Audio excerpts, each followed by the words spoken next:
Hello guys, dito tayo ngayon sa cargo hold number 2. Andito yung entrance sa water ballast tank.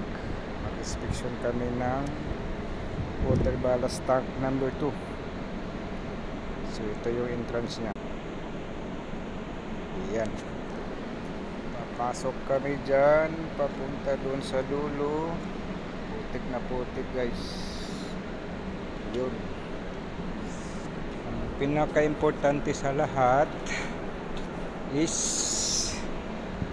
ito guys,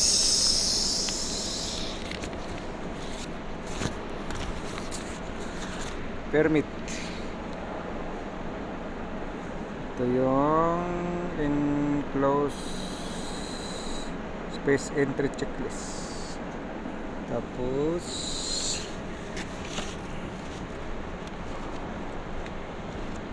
attach yung permit. So ito na yun guys. So ito yung pinaka-importante guys, yung enclosed space entry permit. Nakalagay yung pangalan dyan.